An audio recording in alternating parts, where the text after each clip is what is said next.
வணக்கம். இது ஐபிசி தமிழின் செய்தி நேரம். முதலில் தலைப்புச் செய்திகள்.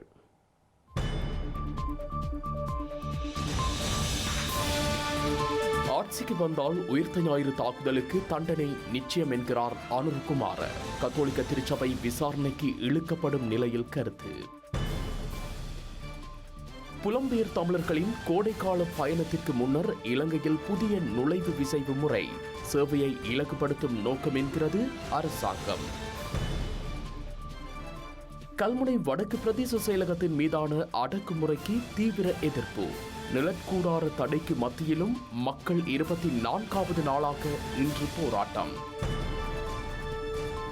தமிழகத்தில் இந்திய பொதுத் தேர்தல் பரப்புரைகள் ஓய்ந்தன. திமுகவுக்கு பெரு வெற்றியை வழங்க வேண்டும் என முதல்வர் ஸ்டாலின் கோரிக்கை. இஸ்ரேலுக்கு அவசரமாக சென்ற பிரித்தானிய ஜெர்மனி வெளியுறவு அமைச்சர்கள் ஈரானுடனான பதற்றத்தை அதிகரிக்க கூடாது என நேரடி கோரிக்கை. இஸ்ரேலுடனான மோதலில் புதிய சமன்பாட்டை உருவாக்க தயார் என ஈரான் சூளுரை. நியூயார்க்கில் ஈரானிய வெளியுறவு அமைச்சரை முடக்க அமெரிக்கா முடிவு.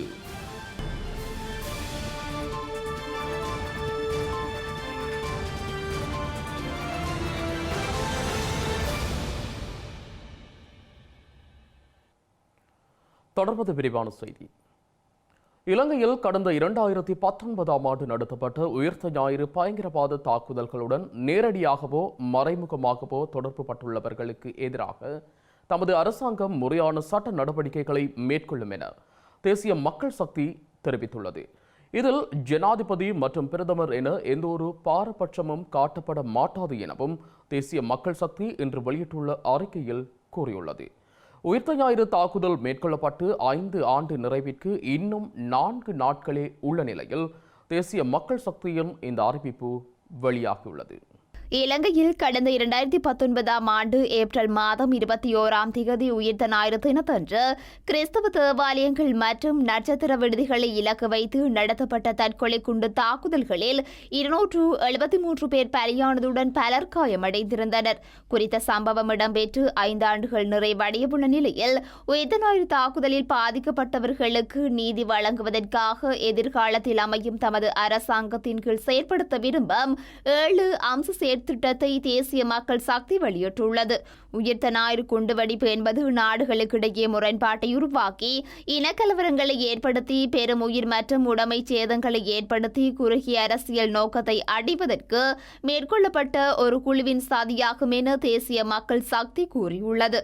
இந்த குற்றத்தை மேற்கொள்வதற்கு மூளையாக செயற்பட்டவர்கள் மற்றும் திட்டமிடுபவர்களை நீதியின் முன் நிறுத்துவது தேசிய மக்கள் சக்தி அரசாங்கத்தின் முதன்மையான பணியாகும் என அதன் அறிக்கையில் கூறப்பட்டுள்ளது. உயிர்த்த ஞாயிறு தாக்குதல் நடத்தப்படுவதற்கு முன்னர் அது குறித்த உரிய தகவல்கள் கிடைத்தும் தாக்குதலை தடுக்க தவறியவர்கள், இந்த தாக்குதல் தொடர்பாக நடத்தப்பட்ட விசாரணைகளை திசை திருப்பியவர்கள், உண்மையான சதிகாரர்களை பாதுகாத்தவர்கள், உண்மையாக தாக்குதலுக்கு பொறுப்பான தரப்பினரை அடையாளம் கண்டு அவர்களுக்கு எதிராக உரிய சட்ட நடவடிக்கை எடுப்பதை தடுத்த பாதுகாப்பு அதிகாரிகள் மற்றும் ஜனாதிபதி, பிரதமர் மற்றும் அமைச்சரவை மற்றும் அதற்கு பொறுப்பான ஒவ்வொரு அரசியல் அதிகாரத்தில் உள்ளவர்களையும் நீதியின் முன் நிறுத்துவதற்கு நடவடிக்கை எடுக்கப்படும் எனவும் தேசிய மக்கள் சக்தி கூறியுள்ளது.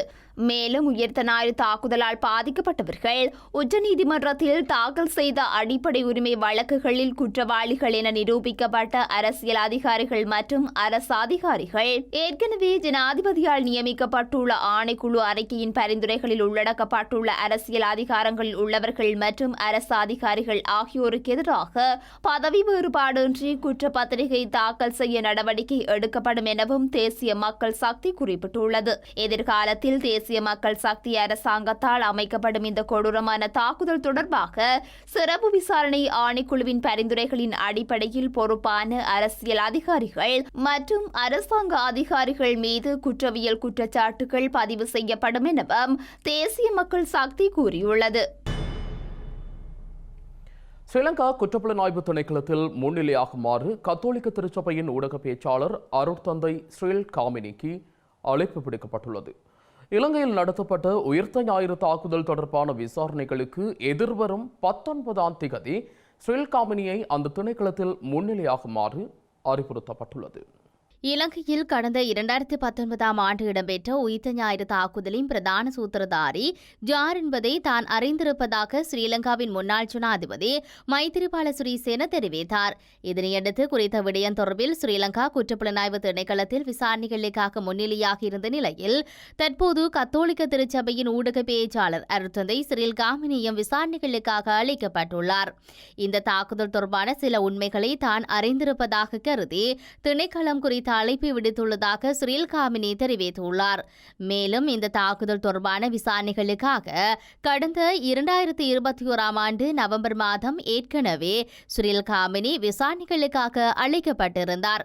அத்துடன் தான் கைது செய்யப்படுவதை தடுக்கும் வகையிலான நீதிமன்ற தடை உத்தரவொன்றையும் அவர் பெற்றுக்கொண்டிருந்தமை குறிப்பிடத்தக்கது. இலங்கைக்கான விரிவாக்கப்பட்ட நிதி வசதி திட்டத்தின் 2வது மீளாய்வை சர்வதேச நாணய நிதியத்தின் குழு பரிசீலிப்பதற்கு முன்னதாக பொது இணக்கப்பாட்டை அடையும் நோக்கில் கடன் பத்திரதாரர்களுடன் பேச்சுக்களை தொடர முடியும் என நம்புவதாக ஸ்ரீலங்கா அரசாங்கம் தெரிவித்துள்ளது. கடன் மறுசீரமைப்பு தொடர்பாக வெளிநாட்டு கடன் பத்திரதாரர்களுடன் இணக்கப்பாட்டை எட்டுவதில் தோல்வி ஏற்பட்டுள்ளதாக ஸ்ரீலங்கா நிதியமைச்சு நேற்று கூறியிருந்த நிலையில் நிதிராஜாங்க அமைச்சர் சஹான் சேமசிங்க இந்த நம்பிக்கையை வெளியிட்டுள்ளார். கடன் மறுசீரமைப்பு தொடர்பாக முன்னேற்றத்தை எட்டும் பட்சத்திலேயே சர்வதேச நாணய நிதியத்தின் கடனை உரிய காலத்தில் பெற்றுக்கொள்ள முடியும் என்ற நிலையில் கடன் பத்திரதாரர்களுடன் இணக்கப்பாட்டை எட்டுவதில் ஏற்பட்ட தோல்வியானது ஸ்ரீலங்கா அரசாங்கத்தின் மீது அழுத்தத்தை அதிகரித்துள்ளது. இந்த நிலையில் இன்று அறிக்கையொன்றை வெளியிட்டுள்ள ஸ்ரீலங்காவின் நிதி ராஜாங்க அமைச்சர் சஹான் சேமசிங்க, ஸ்ரீலங்கா அதிகாரிகள் அனைத்து கடன் மறுசீரமைப்பு பேச்சுவார்த்தைகளிலும் சிறந்த நம்பிக்கையுடனும் கடன் வழங்குனர்களிடையே சமத்துவம் என்ற கொள்கைகளுக்குள்ளும் அத்தகைய விதிகளுக்குள்ளும் அதிகபட்ச வெளிப்படைத்தன்மையுடனும் பேச்சுக்களில் ஈடுபட்டு வருவதாக தெரிவித்துள்ளார். கடன் பத்திரதாரர்களுடனான பேச்சுவார்த்தையின் போது இருதரப்பும் பல தொழில்நுட்ப பிரச்சினைகளை வெற்றிகரமாக சமாளித்து முக்கியமான முன்னேற்றத்தை அடைய முடிந்தது எனவும் ஸ்ரீலங்கா நிதி ராஜாங்க அமைச்சர் கூறியுள்ளார். திருப்திகரமான முறையில் தீர்க்கப்பட வேண்டிய மீதமுள்ள முக்கிய கரிசனை அளிக்கும் விடயங்களை ஸ்ரீலங்கா வெளிப்படுத்தியுள்ளதாகவும் சஹான் சேமசிங்க குறிப்பிட்டுள்ளார். அடுத்த நடவடிக்கைகளுக்காக திட்ட அளவுனர்களுடன் சமீபத்திய முன்மொழிவுகளின் இணக்கத்தன்மையில் மதிப்பீடுகள் தொடர்பாக சர்வதேச நாணய நிதிய ஊழியர்களுடன் மேலும் ஆலோசனைகளை மேற்கொள்ள வேண்டும் எனவும் அவர் கூறியுள்ளார். இந்த ஆலோசனைகளை தொடர்ந்து கடன் பத்திரதாரர்களுடன் பொதுவான இணக்கப்பாட்டை எட்டும் நோக்குடன் பேச்சு நடத்தப்படும் எனவும் சஹான் சேமசிங்க நம்பிக்கை வெளியிட்டுள்ளார். சர்வதேச கடன் வழங்குனர்களுடன் எட்டப்படும் இணக்கப்பாட்டு ஒப்பந்தங்களில் ஸ்ரீலங்கா அரசாங்கம் வெளிப்படைத்தன்மையை பேண வேண்டும் என ஐக்கிய மக்கள் சக்தியின் நாடாளுமன்ற உறுப்பினர் கலாநிதி கர்ச டி சில்வா தெரிவித்தார். பொருளாதார வளர்ச்சி வேகத்திற்கு அமைய கடன் மறுசீரமைப்பை மேற்கொள்வதற்கு ஸ்ரீலங்கா அரசாங்கம் இணக்கம் வெளியிட்டாலும் அவை முழுமையாக இடம்பெற தேவையில்லை எனவும் ஹர்ச டி சில்வா தெரிவித்தார். அவ்வாறு இடம்பெற்றால் அது புதிதாக பொறுப்பேற்கும் அரசாங்கத்தையும் பாதிக்கும் எனவும் குறிப்பிட்டுள்ளார். சர்வதேச கடன் வழங்குனர்களுடனான பேச்சுவார்த்தைகள் நிறைவடைந்துள்ளதாக அரசாங்கம் உத்தியோகபூர்வமாக அறிவித்துள்ளது. ஏப்ரலுக்குள் பேச்சுவார்த்தைகளை நிறைவு செய்து 12.7 பில்லியன் டாலர் கடன் தொகையை மறுசீரமைப்பதற்கான இணக்கப்பாட்டை எட்டுவதே அரசாங்கத்தின் எதிர்பார்ப்பாக இருந்தது. அரசியலுக்கு அப்பால் சென்று நாம் இந்த விடயத்தில் கவனம் செலுத்த வேண்டும். யார் பேச்சுவார்த்தைகளை முன்னெடுத்தாலும் அவர்கள் இலங்கை மக்களாகவே அதனை செய்கின்றனர் என்பதை புரிந்து கொள்ள வேண்டும். முன்னெடுக்கப்படும் இந்த பேச்சுவார்த்தைகளுக்கு அமைய 2040ஆம் ஆண்டு வரை நாம் செயற்பட வேண்டும். சுமார் 10 வருடங்களுக்கான இணக்கப்பாட்டை எட்டுவதே இதன் பொருளாகும். ஆனால் தற்போதைய அரசாங்கம் ஆகக்கூடியது இன்னும் 6 மாதங்கள் மாத்திரமே ஆட்சியில் இருக்கும். எனவே இதில் அரசாங்கத்திற்கு அப்பால் எதிர்க்கட்சியின் நிலைப்பாடும் பெற்றுக்கொள்ள வேண்டும். நாட்டின் பொருளாதார வளர்ச்சி வேகத்திற்கு அமைய கடன் மறுசீரமைப்பை மேற்கொள்வதற்கு அரசாங்கம் இணக்கம் தெரிவித்துள்ளதாகவே தெரிகின்றது. ஆனால் அது முழுமையாக அவ்வாறு இடம்பெற தேவையில்லை என்றும் நாம் எண்ணுகிறோம். கடன் மறுசீரமைப்பில் பொருளாதார வளர்ச்சி வேகம் ஓரளவு தாக்கத்தை செலுத்துவதை ஏற்றுக்கொள்ள முடியும். ஆனால் 100% தாக்கம் செலுத்தினால் அது எமக்கு எதிர்மறையான தாக்கத்தை அதிகரிக்கும். இன்னும் 6 மாதங்களே தற்போதைய அரசாங்கம் ஆட்சியில் இருக்கும் என்பதால் எட்டப்படும் இணக்கப்பாடுகளில் வெளிப்படைத்தன்மையை பேணுமாறு வலியுறுத்துகிறோம். இலங்கையில் பாரிய வளர்ச்சியை அடிப்படையாக கொண்டு நடைமுறைப்படுத்தப்படும் திட்டங்களில் பாலின சமத்துவத்திற்கு முக்கியத்துவம் வழங்க வேண்டும் என ஆசியா அபிவிருத்தி வங்கி தெரிவித்துள்ளது. இலங்கையில் தற்போது நடைமுறையில் உள்ள தொழில்சார் சட்டங்கள் திருத்தி அமைக்கப்பட்டு பெண்களுக்கான சம உரிமை வழங்கப்பட வேண்டும் என அந்த வங்கி வலியுறுத்தியுள்ளது. இலங்கையில் 8.5 மில்லியன் பெண்கள் கடந்த 2022ஆம் ஆண்டு தொழில்துறையில் இருந்ததாக ஆசிய அபிவிருத்தி வங்கி சுட்டிக்காட்டியுள்ளது. கடந்த 2018ஆம் ஆண்டில் 33.6% இருந்த பணிபுரியும் பெண்களின் எண்ணிக்கை தற்போது 32.1% குறைவடைந்துள்ளதாக கூறப்பட்டுள்ளது. பெண்களுக்கான பாதுகாப்பு, குடும்ப பொறுப்பு மற்றும் பொது போக்குவரத்தில் காணப்படும் பிரச்சினைகள் காரணமாக இவ்வாறாக தொழில்துறையில் உள்ள பெண்களின் எண்ணிக்கை குறைவடைந்துள்ளதாக ஆசிய அபிவிருத்தி வங்கி சுட்டிக்காட்டியுள்ளது. தனியார் துறையில் பெண்கள் எதிர்நோக்கும் பிரச்சினைகளுக்கு தற்போது ஓரளவு தீர்வு காணப்பட்டிருந்தாலும் அரசு அலுவலகங்களில் உள்ள பெண்களுக்கு இதுவரை எந்தவொரு சலுகைகளும் பெற்றுக் கொடுக்கப்படவில்லை என கூறப்பட்டுள்ளது. இந்த நிலையில் அரசு அலுவலகங்களில் பணியாற்றும் பெண்களின் பிரச்சினைகளுக்கு தீர்வு காண்பதற்காக வேலை திட்டம் ஒன்று நடைமுறைப்படுத்தப்பட வேண்டும் என பரிந்துரைக்கப்பட்டுள்ளது. ஸ்ரீலங்காவின் பொருளாதார மீட்சியானது சுற்றுலாத்துறையை பெரிதும் நம்பியுள்ள நிலையில் இலங்கைக்கு செல்லும் சுற்றுலா பயணிகள் மீதான துன்புறுத்தல்கள் கரிசனை அளிக்கும் ஒன்றாக மாறி வருகின்றது. இந்த நிலையில் சுற்றுலா பயணிகளை துன்புறுத்திய சம்பவங்களுடன் தொடர்புடைய சந்தேக நபர்கள் இருவருக்கு எதிராக ஸ்ரீலங்கா காவல்துறையினர் சட்ட நடவடிக்கைகளை மேற்கொண்டுள்ளனர். இலங்கைக்கு சுற்றுலா பயணிகளாக செல்லும் சமூக வலைதளங்களில் ஆதிக்கம் செலுத்தும் வெளிநாட்டவர்கள் மற்றும் சாதாரண சுற்றுலா பயணிகளை ஏமாற்றும் மற்றும் துன்புறுத்தும் சம்பவங்கள் அண்மை காலமாக அதிகரித்து வருகின்றமை கரிசனையை ஏற்படுத்தியுள்ளது.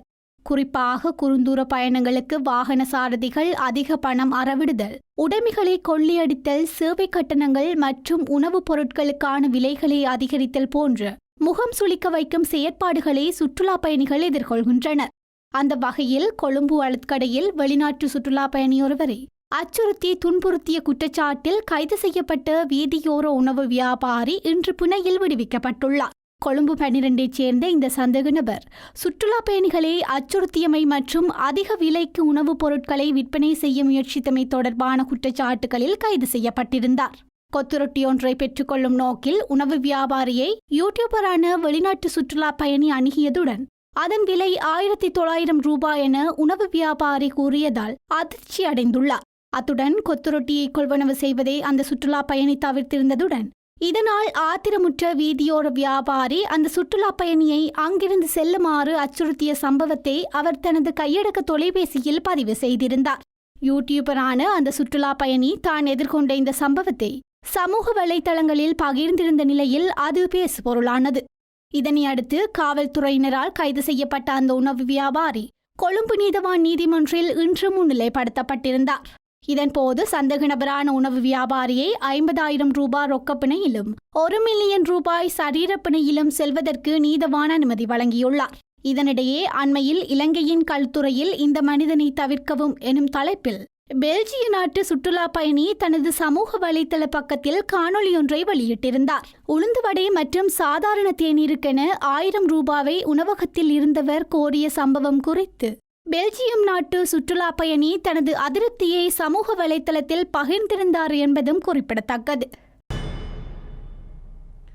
இலங்கையில் இன்று முதல் நடைமுறையாகும் வகையில் புதிய நுழைவு விசைப்பு மற்றும் புதிய இணைய வழி முறையை செயற்படுத்தும் பணியை ஸ்ரீலங்கா குடிவரவு மற்றும் குடியகழ்வு திணைக்களம் ஆரம்பித்துள்ளது.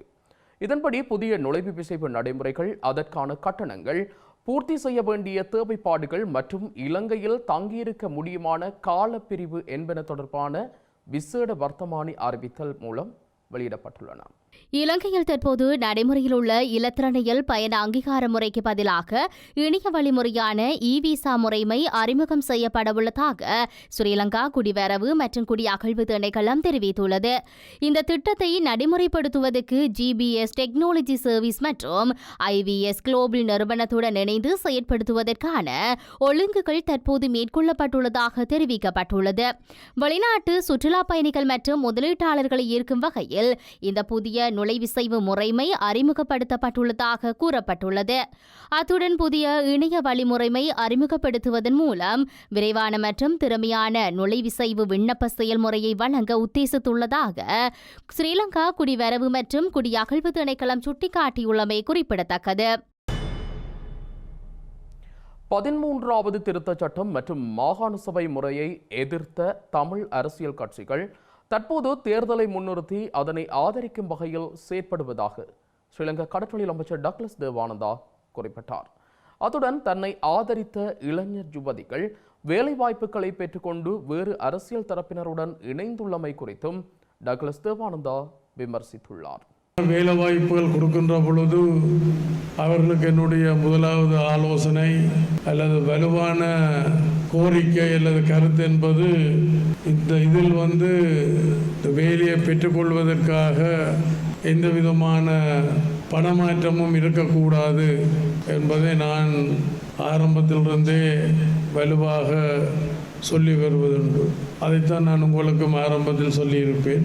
அல்லது நிகழ்காலம் எதிர்காலத்திலும் அவ்வாறான வாய்ப்புகளை கொடுக்கின்ற பொழுது அதுதான் என்னுடைய வலுவான ஒரு கோரிக்கையாக வருகின்றவர்களிடம் முன்வைப்பதுண்டு. ரெண்டாவது, இந்த செய்யும் தொழிலே தெய்வம் என்று சொல்வது போல நீங்கள் எந்த நிறுவனத்தில் நீங்கள் வேலை செய்கின்றீர்களோ அந்த நிறுவனத்திற்கு அந்த தொழிலுக்கு நீங்கள் விசுவாசமாக இருக்க வேண்டும் என்று இந்த ரெண்டையும் நான் வலுவாக சொல்வது உண்டு. இதுகளுக்கு அப்பால என்னுடைய அரசியல் கருத்துக்களையும் நான் சொல்வது உண்டு. அப்போ இவ்வாறான ஒரு சூழலில் இவ்வாறான ஒரு பின்னணியில் தான் அந்த வேலை வாய்ப்புகளை பெற்றுக் கொடுத்திருக்கின்றேன். அப்போ சிலர் மாற்று கருத்து கொண்டவர்கள் அல்லது மாற்று தொழிற்சங்கத்தில் அவர்கள் போய் சேர்ந்திருப்பது ஒரு கவலையானபடியாக தான். இல்லை, ஆரம்பத்தில் 30 வருடங்களாக நான் எதை சொல்லி வந்தேனோ அதுதான் இன்றைக்கு ஒரு யதார்த்தமாக நடைமுறை சார்ந்ததாக இருக்கின்றது. அரசியல் தீர்வு என்பது இலங்கை இந்திய ஒப்பந்தத்தில் ஏற்படுத்தப்பட்ட இந்த 13வது திருத்த சட்டம், இந்த மாகாண சபை முறைமை தான் சிறந்த ஆரம்பமாக இருக்க முடியும் என்று சொல்லி நான் அன்றைக்கே சொல்லி வந்தேன். அப்போ அன்றைக்கு இருந்த இயக்கங்களாக இருக்கலாம் அல்லது அரசியல் கட்சிகளாக இருக்கலாம், அவர்கள் எல்லாரும் ஒரு பயம் காரணமாக, அரசியல் உள்நோக்கம் காரணமாக நான் முன்வைத்த அந்த கோஷத்தை, அந்த கோரிக்கையை அவர்கள் எதிர்த்து வந்தார்கள். கடுகுடி சொற்களாதென்றது போல அவர்கள் அதை எதிர்த்து வந்தார்கள். இன்றைக்கு வேறு வழி இல்லாமல் அதை ஆதரிக்கிற மாதிரியான அல்லது ஆதரிக்கிற மாதிரியான ஒரு முணுமுணுப்பை இன்றைக்கு வெளிப்படுத்தி வருகின்றார். அப்போ அன்றைக்கு அவர்கள் எதிர்க்கைகளையும் உண்மைத்தன்மை இருக்கையில் இன்றைக்கு ஆதரிக்கைகளையும் உண்மைத்தன்மை இருக்கிற மாதிரி எனக்கு தெரியல. கல்முனை வடக்கு பிரதேச செயலகத்தின் மீதான தொடர்ச்சியான நிர்வாக அடக்குமுறைக்கு எதிராக ஆரம்பிக்கப்பட்ட கவனஈர்ப்பு போராட்டம் பல்வேறு தடைகளை தாண்டி இன்று 24வது நாளாகவும் முன்னெடுக்கப்பட்டுள்ளது.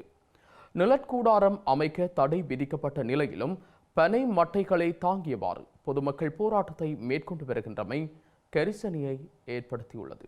இலங்கையில் தமிழ் மக்களின் உரிமைகளை திட்டமிட்டு ஒடுக்கும் நடவடிக்கைகள் தொடர்ச்சியாக முன்னெடுக்கப்பட்டு வருகின்றது. இவ்வாறான நிலையில் கல்முனை வடக்கு பிரதேச செயலகத்தின் அதிகாரங்கள் அத்துமீறி பறிக்கப்படுவதற்கும் அநீதிகள் இழைக்கப்படுவதற்கும் எதிர்ப்பு தெரிவித்து மக்கள் நீதி கோரிய போராட்டம் இதுவரை தீர்வு கிடைக்கப்பெறாத நிலையில் 24 நாளாகவும் இன்று முன்னெடுக்கப்பட்டுள்ளது. கடந்த 30 வருடங்களுக்கு மேலாக கல்முனை வடக்கு பிரதேச செயலகத்திற்கு எதிராக இடம்பெற்று வரும் சூழ்ச்சிகளையும் நிர்வாக அடக்குமுறைகளையும் கண்டித்தும் திட்டமிட்டு பிரதேச செயலக உரிமைகளை ஒடுக்கும் நிர்வாக அடக்குமுறைகளை கண்டித்தும் இந்த போராட்டம் மேற்கொள்ளப்பட்டுள்ளது. ஸ்ரீலங்கா அரசாங்கம் பொய்யான வாக்குறுதிகளை வழங்கி காலத்தை இழுத்தடிக்காது தேர்வு வழங்கப்படும் வரை தமது அமைதி போராட்டம் தொடரும் என போராட்டத்தில் ஈடுபட்ட மக்கள் தொடர்ந்தும் தெரிவித்துள்ளனர்.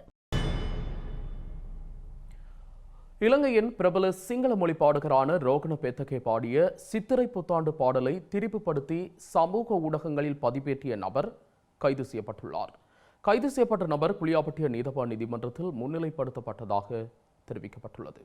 இலங்கையில் சமூக வலைதளங்களில் பரவி வரும் புத்தாண்டு பாடல் திரிவுபடுத்தப்பட்டுள்ளவை குறித்து ஸ்ரீலங்கா கலாசார அலுவல்கள் அமைச்சு விசாரணைகளை ஆரம்பித்திருந்தது. ஸ்ரீலங்கா கலாசார அலுவல்கள் அமைச்சர் விதுர விக்ரமநாயக்கவின் ஆலோசனைகளுக்கு அமைய குறித்த விசாரணைகள் ஆரம்பிக்கப்பட்டுள்ளதாக தெரிவிக்கப்பட்டது.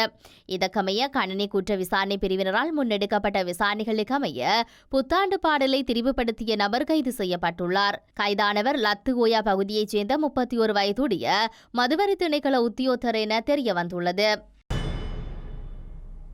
ஸ்ரீலங்கா தொழில் மற்றும் வெளிநாட்டு வேலைவாய்ப்பு அமைச்சினால் முன்னெடுக்கப்படும் சேவைகளை பொதுமக்களுக்கு நடமாடும் சேவை மூலம் வழங்கும் செயற்திட்டம் மன்னார் மாவட்டத்தில் எதிர்வரும் 20 மற்றும் 21 தேதிகளில் இடம்பெறவுள்ளது.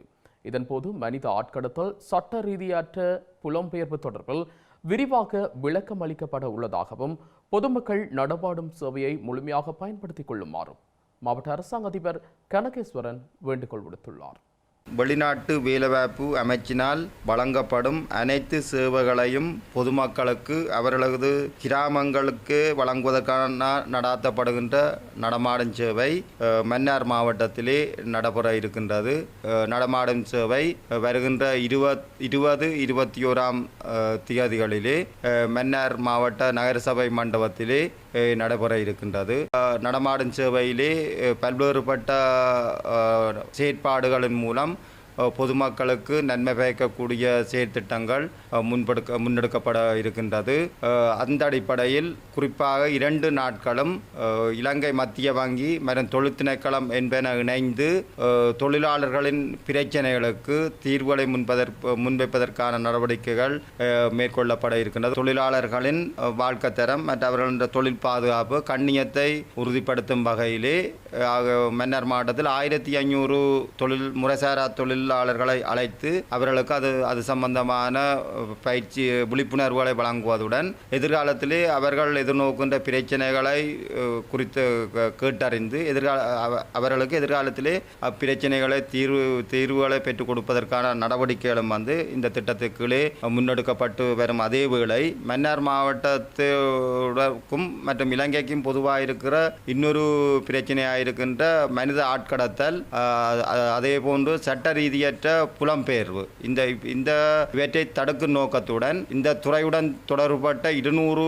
உத்தியோகத்தர்கள், அரச உத்தியோகர்கள், போலீஸ் மற்றும் சிறுவர்களுடன் தொடர்புடைய உத்தியோகத்தர்களை அழைத்து அவர்களுக்கும் அது ஆட்கடத்தல் மற்றும் பாதுகாப்பான குடிபெயர்வு தொடர்பான விழிப்புணர்வு கருத்தரங்கம் ஏற்பாடு செய்யப்பட்டிருக்கின்றது. மேலும் சில உள்நாட்டு செய்திகள் தொடர்கின்றன.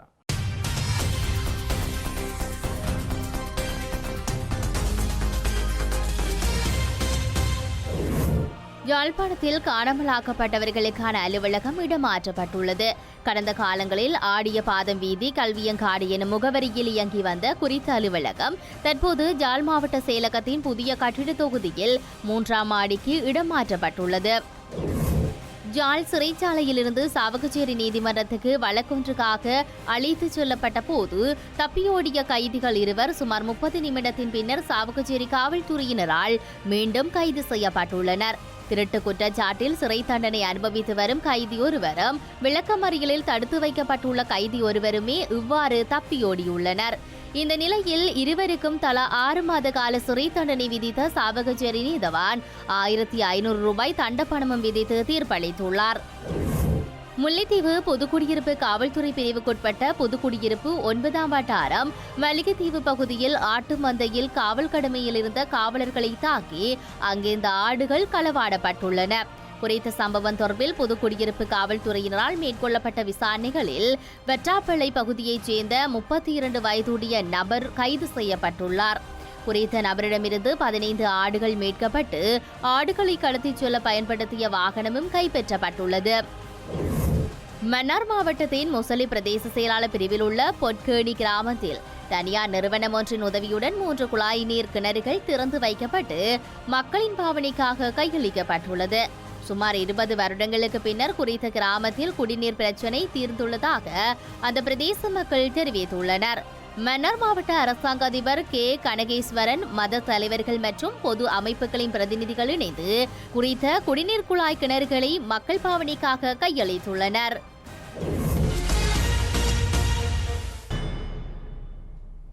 செய்திகளின் நிறைவாக மீண்டும் தலைப்புச் செய்திகள்.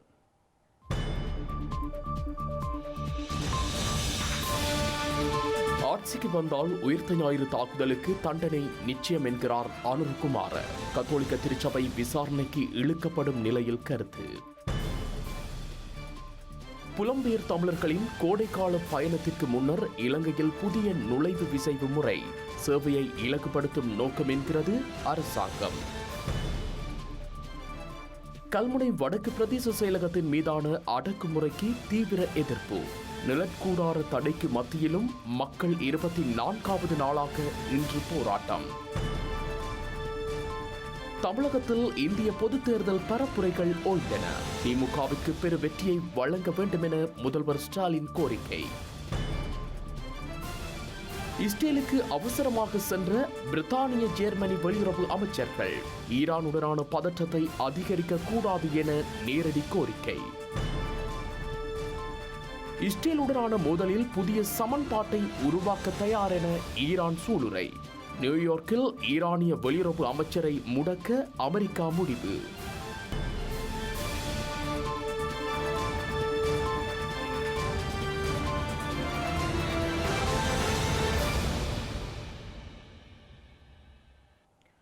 இத்துடன் ஐபிசி தமிழின் செய்தி நேரம் நிறைவடைகின்றது.